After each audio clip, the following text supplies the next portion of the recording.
আমি ছোটবেলায় দেখছি যারা সরকারি চাকরি করতো তাদের নিয়ে লোকজন হাসাহাসি করতো, কারণ তারা সবচেয়ে কম বেতন পায়, তাদের কোনো ফিউচার নাই, অমুক নাই। কিন্তু এখন আমি অনেকরে দেখছি যে বড় বড় কর্পোরেট কোম্পানি চাকরি ছেড়ে তারা বিসিএস এ ঢুকে।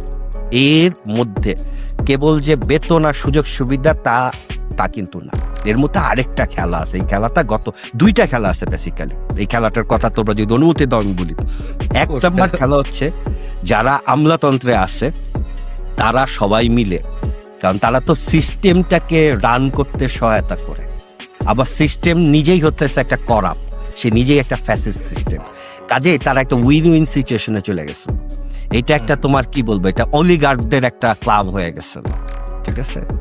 খালি সুযোগ সুবিধা না, বাংলাদেশে যে কোনো প্রকল্প করতে গেলে, যে কোনো কাজ করতে গেলে আমলাতন্ত্রের বাইরে গিয়ে তুমি করতে পারবা না। এবং 1-2 কোটি টাকা না, কোটি কোটি টাকা, মানে যে রাস্তা বানাইতে 10 টাকা লাগবে সেই রাস্তা তারা বানাইতে 100 টাকা দিয়ে। এই বাকি টাকাগুলো এই আমলাতন্ত্র খাইতো। কাজে বিসিএস এ যারা আগ্রহী তারা কিন্তু সরকারি চাকরির সুযোগ সুবিধার জন্য যে সে বেতন পাবে, বাসা পাবে, গাড়ি পাবে, শুধু এটার জন্য আগ্রহী না, তারা ওই ক্ষমতার অংশ হইতে চায়। তারা দেখতেছে যে বিসিএস এর ক্যাডার হইতে পারলে, আমি যদি একটা জেলার ইউএনও হই তাইলে কি আমি হইতেছে অনেকটা এমপি মন্ত্রীর মর্যাদা পাবো। সো ওই দিকে সবার একটা ঝোঁক ছিল, এখনো আছে এই ঝোঁকটা, এবং এই প্রবণতাটা খুব খারাপ একটা দেশের জন্য।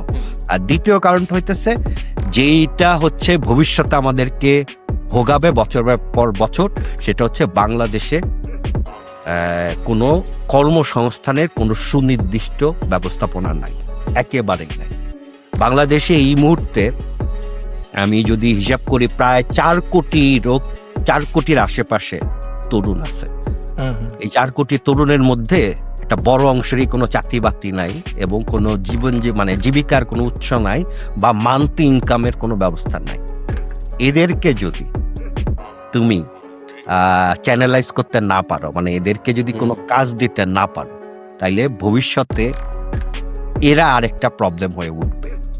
এবং আমরা এখন যে প্রবলেমগুলো দেখতে পারতেছি সেটার একটা বড় কারণ হচ্ছে এই তরুণদের কোনো চাকরি বাকরি নাই, কোনো কাজকর্ম নাই, তাদের কর্মসংস্থানের কোনো সুযোগ নাই, এবং তারা ফেয়ার ওয়েতে কোনো ফেয়ার গেমে অংশ নিতে পারতেছে না যেখানে তারা একটা চাকরি পাবে।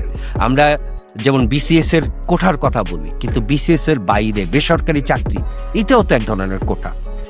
তুমি কি পারবা একটা টেলকোতে দুম করে, তোমার খুব যোগ্যতা আছে, সিভি ড্রপ দিলে বাংলাদেশের কোন টেলকো তোমাকে চাকরিতে নেবে না? তোমার ওইখানে জ্যাক থাকতে হবে, বড় ভাই থাকতে হবে,